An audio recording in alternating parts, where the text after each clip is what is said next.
আল্লাহর অলি বড় পীর আব্দুল কাদের জিলানী রহমতুল্লাহ আলাই সফরের উদ্দেশ্যে বাহিরে বের হলেন। তিনি যখন রাস্তা দিয়ে হাঁটছিলেন, হঠাৎ করে একজন মহিলা তার পথ আগলে দাঁড়ালো। আল্লাহর অলি বড় পীর আব্দুল কাদের জিলানী রহমতুল্লাহ আলাই সেই মহিলাটিকে বললেন, হে মা আমার, তুমি কেন আমার পথ আগলে দাঁড়িয়েছ? তুমি কি আমাকে কিছু বলতে চাও? সেই মা তখন বড় পীর আব্দুল কাদের জিলানী রহমতুল্লাহ আলাইকে বললেন, হে বড় পীর আব্দুল কাদের জিলানী, আপনি আল্লাহর একজন ওলি, একজন বুজুর্গ ব্যক্তি। আমার একটি 8 বছরের শিশু সন্তান রয়েছে। সে অত্যন্ত চঞ্চল ও দুষ্টমি করে। আমি চাই তাকে দিন শিক্ষায় শিক্ষিত করতে। মহান আল্লাহ রব্বুল আলমিনের একজন খাঁটি বান্দা হিসেবে আমি তাকে তৈরি করতে চাই। তাই আমি চাই আপনি যদি আপনার কাছে আমার মাসুম বাচ্চাটিকে রেখে তাকে দিন শিক্ষায় শিক্ষিত করতেন, আদব কায়দা শেখাতেন, তাহলে আমি খুব খুশি হতাম। আব্দুল কাদের জিলানী রহমতুল্লাহ আলাই ওই মায়ের এ কথা শুনে তাকে বললেন, আপনি আমাকে ক্ষমা করবেন, আমি এই কাজ করতে পারবো না। সেই মা অবাক হয়ে গেলেন। সে আব্দুল কাদের জিলানীকে বললেন, হে আল্লাহর অলি, আপনি কেন পারবেন না? আপনি তো আল্লাহর অলি, আপনি একজন ভালো ব্যক্তি। আপনার সৎ স্পর্শে আসলে আমার ছেলে হয়তোবা অনেক ভালো ইসলামিক শিক্ষায় দীক্ষিত হবেন।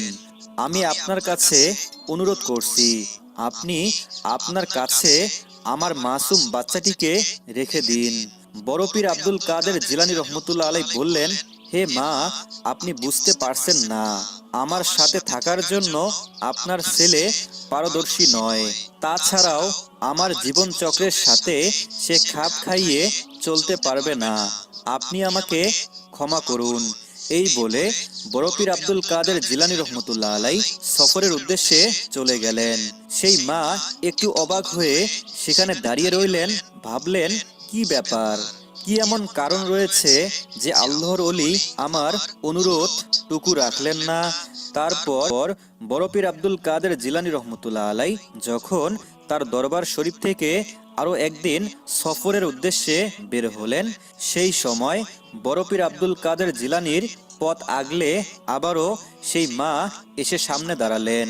বড় পীর আব্দুল কাদের জিলানীকে সেই মা বললেন, হে আল্লাহর অলি, আমি আপনার কাছে অনুরোধ করছি, আপনি দয়া করে আমার মাসুম বাচ্চাটিকে আপনার কাছে রেখে দিন। আমি চাই আপনার কাছ থেকে সে একজন ভালো মানুষ হিসাবে তৈরি হোক। আমার বিশ্বাস আপনার মতন একজন আল্লাহর ওলি, একজন বুজুর্গ ব্যক্তির সাথে আমার ছেলে থাকলে, আপনার সৎ স্পর্শে আসলে সে একজন ভালো ও উত্তম বান্দা হিসাবে পরিণত হবে। আল্লাহর ওলি তখন বললেন, হে মা, আপনি কিছুতেই বুঝতে পারছেন না, আমি আপনাকে বোঝাতে অক্ষম হচ্ছি। ঠিক আছে, আপনি যখন এত করে চাইছেন, আগামীকাল থেকে আপনার পুত্রকে আমার দরবার শরীফে নিয়ে আসবেন। এই বলে আল্লাহর ওলি সেখান থেকে চলে গেলেন। পরের দিন সকালে সেই মা তার পুত্র সন্তানকে নিয়ে বড় পীর আব্দুল কাদের জিলানীর দরবারের দিকে যেতে লাগলেন। তারপর দরবারের ভিতরে ঢুকে দেখলেন বড় পীর আব্দুল কাদের জিলানী ইবাদত বন্দেগীতে ব্যস্ত রয়েছেন। তারা অনেক সময় সেখানে দাঁড়িয়ে রইলেন। তারপর বড় পীর আব্দুল কাদের জিলানী তাদের সামনে আসলেন। বড় পীর আব্দুল কাদের জিলানীকে সালাম দিয়ে সেই মা বললেন, হে আল্লাহর ওলি, এই হচ্ছে আমার সেই একমাত্র সন্তান, আমার মাসুম বাচ্চা। আজ থেকে ও আপনার কাছেই থাকবে। এখানে আপনার সৎ স্পর্শে থেকে সে একজন ভালো মানুষ হিসাবে পরিণত হবে, এটা আমার বিশ্বাস রয়েছে। বড় পীর আব্দুল কাদের জিলানী সেই মাকে বললেন, ঠিক আছে, আপনি তাকে এখানে রেখে যান। আল্লাহ রব্বুল আলমিনের ইচ্ছায় আমি দেখি কিছু করতে পারি কিনা। তারপর সেই মা সেখান থেকে চলে গেলেন। বড় পীর আব্দুল কাদের জিলানী রহমতুল্লাহ আলাই সেই শিশু সন্তানকে ইসলামিক শিক্ষায় দীক্ষিত করতে থাকলেন। বড় পীর আব্দুল কাদের জিলানী রহমতুল্লাহ আলাই যখন বিভিন্ন জায়গায় সফরে যেতেন সেই পুত্রকেও তিনি সাথে রাখতেন। একদিন ওই মা ঘরের ভিতরে দাঁড়িয়ে মনে মনে ভাবছেন, হে আল্লাহ, আজকে কত দিন হলো আমার মাসুম বাচ্চাটিকে আমি চোখের দেখা দেখতে পারছি না। জানি না সে কেমন আছে, কি খাচ্ছে। আজকে তাকে তো আমার খুব দেখতে ইচ্ছে করছে। আমার মাসুম বাচ্চাটিকে আজকে আমি একটু দেখতে যেতে চাই। এই বলে সেই মা বড় পীর আব্দুল কাদের জিলানী রহমতুল্লাহ আলাইহের দরবারের উদ্দেশ্যে রওনা করলেন। তার একমাত্র ছেলেকে দেখবেন বলে, তার সাথে একটু কথা বলবেন বলে।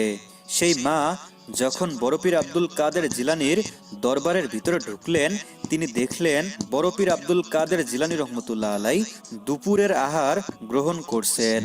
তার পাশেই তার সেই ছোট্ট শিশু বসে আছে। তার সামনে সামান্য ভাত এবং ডাল, খুবই সামান্য খাবার।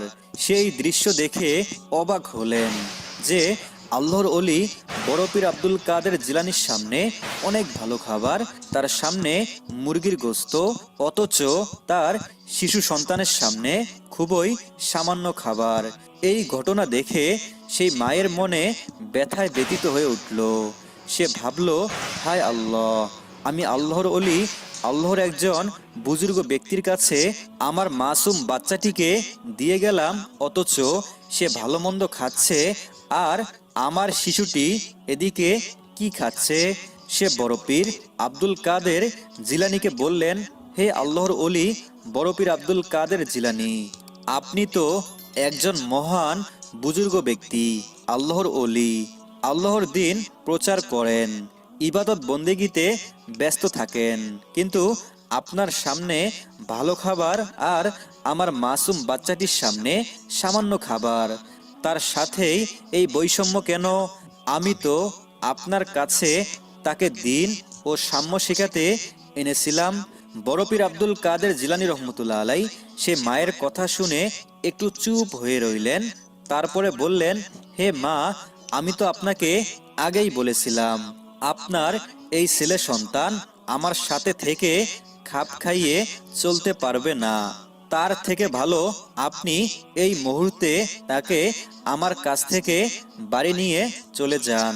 সেই মা একটু রাগান্বিত হয়ে বললেন, হ্যাঁ অবশ্যই নিয়ে যাব, কিন্তু আমি জানতে চাই আপনি একজন আল্লাহর অলি হয়ে তার সাথে এই আচরণ কেন করলেন? বড় পীর আব্দুল কাদের জিলানী বললেন, হে মা আমার, আপনি খালি চোখে যা দেখছেন, যা বুঝছেন, বিষয়টি তেমন নয়। আপনার চোখে আমি খাবার গ্রহণ করছি, কিন্তু সেটি কিভাবে করছি, কোন উদ্দেশ্যে করছি, সত্যি করছি কিনা, এই আধ্যাত্মিক ঘটনা, আধ্যাত্মিক চেতনা আপনি বুঝতে পারবেন না। এই বলে বড় পীর আব্দুল কাদের জিলানী যে গোস্ত খাচ্ছিলেন সেই মুরগির হাড়গুলোকে একত্রিত করলেন, আল্লাহর ইচ্ছায় দোয়া পড়ে ফু দিলেন। সাথে সাথে আশ্চর্যজনক একটি ঘটনা ঘটল। মুরগির হাড়গুলো একত্রিত হয়ে একটি আস্ত মুরগিতে পরিণত হলো। তারপর সামনে থেকে হেঁটে চলে গেল। আশ্চর্যজনক এই ঘটনা দেখে সেই মা অবাক হয়ে রইলেন, বললেন, সুবহানাল্লাহ, কিভাবে সম্ভব? বড় পীর আব্দুল কাদের জিলানী বললেন, মা আমার, এই মুরগির গোস্ত খেয়ে আমি হজম করতে পারি, এজন্যই যে এই মুরগিকে আবার জীবিত করার ক্ষমতা আল্লাহ তাআলা আমাকে দিয়েছেন। আপনার ছেলে কি এই মাসুম বাচ্চাটিকে দিয়ে সত্যি আমি পুণ্যের কাজ করেছি। এই বলে